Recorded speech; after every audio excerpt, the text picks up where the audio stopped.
Hai guys, ketemu lagi sama aku Rizka Dila. Hari ini ada berita terbaru yaitu Paris Saint-Germain bersiap memulai era baru dengan memboyong Luis Enrique dan Antoine Griezmann. Sementara timnas Spanyol berhasil meraih gelar pertama UEFA Nations League usai menumbangkan Kroasia. Simak selengkapnya di Cetak Gol Harian berikut ini.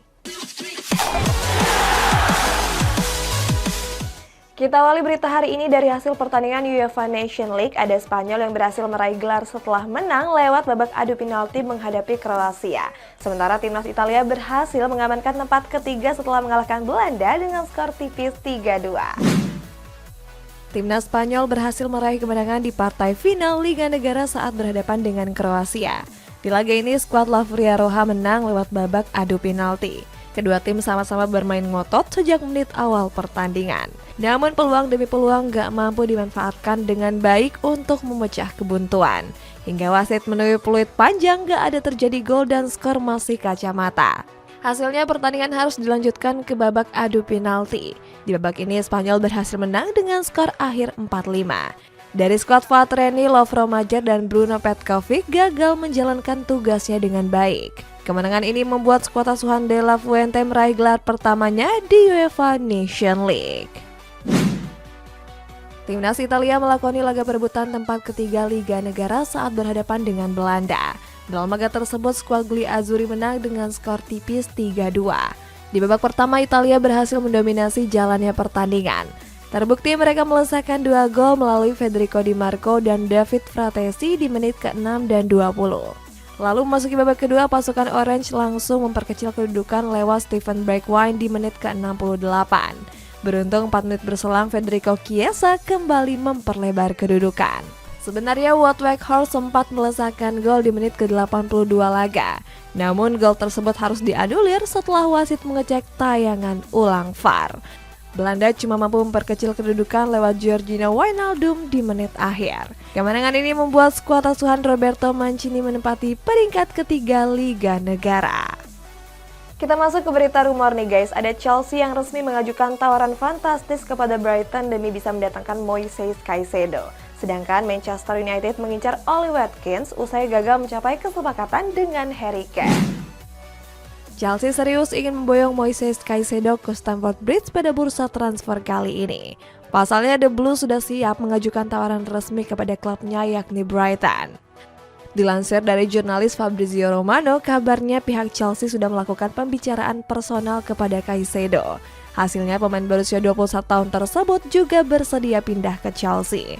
Kabarnya Chelsea harus merogoh kocek cukup dalam untuk merekrut pemain asal Ekuador tersebut. Sebab skuad The Seagulls membandrol dirinya seharga 100 juta euro atau sekitar 1,6 triliun rupiah. Manchester United dirumorkan sudah mengincar bintang Aston Villa yakni Ollie Watkins. Penyerang 27 tahun ini merupakan nama baru setelah gagal memboyong Harry Kane.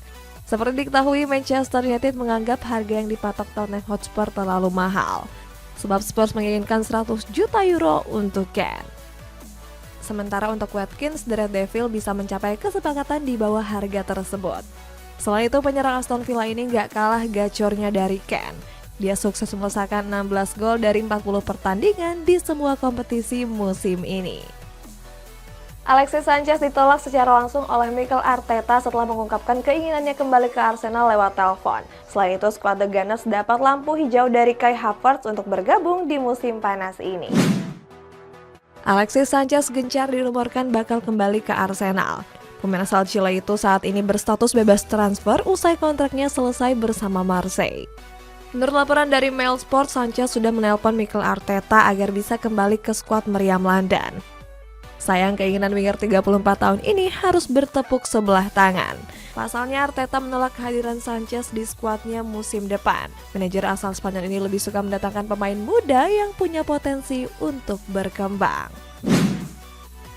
Arsenal mendapat angin segar dalam proses transfer Kai Havertz. Gelandang serang timnas Jerman itu sudah memberikan lampu hijau untuk bergabung ke Emirates Stadium.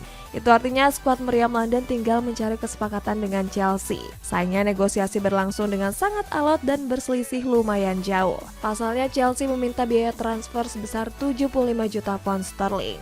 Sementara Arsenal cuma bisa memberikan panai 50 juta pounds atau sekitar 960 miliar rupiah.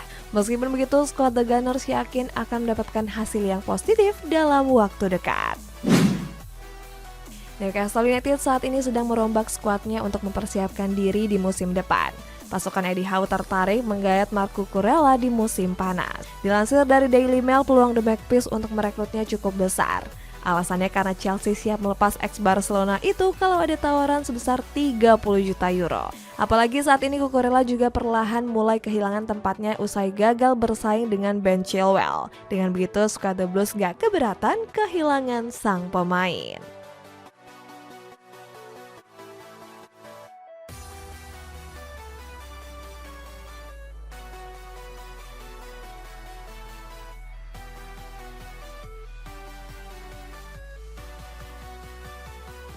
Barcelona mulai mengincar beberapa nama di bursa transfer musim panas. Kali ini skuad Blaugrana berencana untuk mendatangkan Giovanni Lo Celso dari Tottenham Hotspur.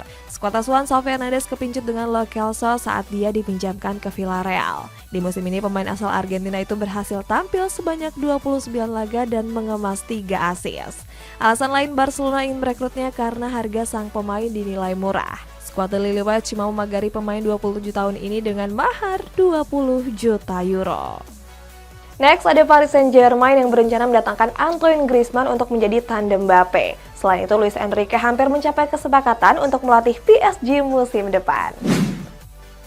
Antoine Griezmann berpeluang besar bakal hengkang dari Atletico Madrid. Pasalnya mantan pemain Barcelona ini menjadi incaran banyak klub top Eropa. Bersumber dari Al Equi, penyerang asal Prancis itu menjadi incaran Paris Saint-Germain. Di musim ini, Griezmann telah menemukan performa terbaiknya berseragam Los Rojiblancos. Dan bukti dia telah melesakkan 15 gol dari 38 pertandingan di La Liga. Seandainya jadi bergabung ke PSG, Griezmann akan menjadi tandem Kylian Mbappe. Keduanya sama-sama menjadi pemain andalan di tim nasional Prancis. Paris Saint-Germain diisukan mengincar Luis Enrique sebagai pelatih anyar musim depan. Bahkan manajemen Les Parisiens dikabarkan sedang dalam pembicaraan lanjutan. Di sisi lain, Enrique terbuka untuk mendengarkan rencana dari manajemen PSG. Negosiasi yang dilakukan membahas staf pelatih dan klausul kontrak. Apabila berjalan mulus, Enrique akan diumumkan oleh PSG dalam waktu dekat. Dan nantinya pelatih asal Spanyol ini akan reuni dengan mantan anak asuhnya seperti Marco Asensio dan juga Carlos Soler. Carlo Ancelotti diklaim akan diumumkan sebagai pelatih timnas Brazil dalam waktu dekat. Sedangkan Barcelona kembali kehilangan buruannya usai Ruben Neves segera bergabung dengan klub asal Arab Saudi yakni Al Hilal. Timnas Brazil hingga saat ini diketahui belum memiliki pelatih usai ditinggal oleh Tite. Dalam beberapa bulan terakhir, Federasi Sepak Bola Brazil atau CBF sudah melakukan negosiasi dengan beberapa pelatih. Salah satunya yang paling santer digosipkan ada Carlo Ancelotti. Pelatih asal Italia ini bahkan kabarnya akan diumumkan dalam waktu dekat. CBF sudah punya kesepakatan dengan Don Carlo setelah kontraknya habis bersama Real Madrid. Tetapi meskipun begitu masih belum ada pernyataan resmi dari Ancelotti.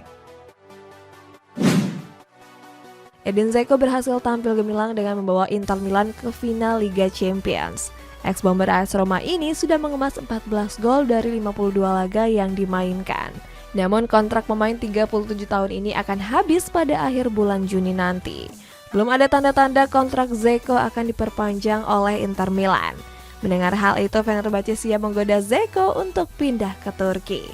Bahkan raksasa Turki ini sudah melakukan kontak langsung kepada agen sang pemain.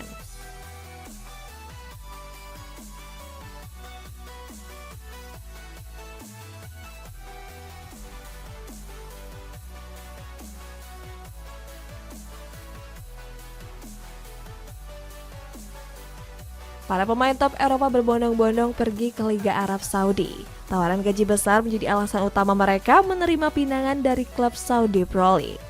Namun hal itu nggak berlaku bagi gelandang andalan Real Madrid yakni Luka Modric. Pemain asal Kroasia ini baru saja menolak tawaran menggiurkan dari Al Hilal. Seandainya mau hijrah, Modric bakal mendapatkan gaji 200 juta atau 3,2 triliun per tahun. Sayangnya pemain 37 tahun ini masih ingin melanjutkan karirnya di sepak bola Eropa. Al Hilal mencapai kesepakatan dengan Wolves untuk memboyong Ruben Neves. Pemain asal Portugal itu direkrut dengan mahar 55 juta euro atau sekitar 900 miliar rupiah. Scott Alzaim kini tinggal bernegosiasi dengan Neves tentang kontrak. Kesepakatan ini sekaligus mematahkan harapan Barcelona yang sebelumnya sudah mencapai kesepakatan personal.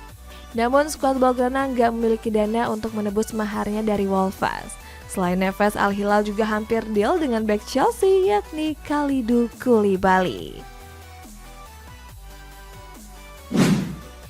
Dari ulasan ada Erik ten Hag yang menyalahkan proses penjualan klub karena menghambat transfer Declan Rice.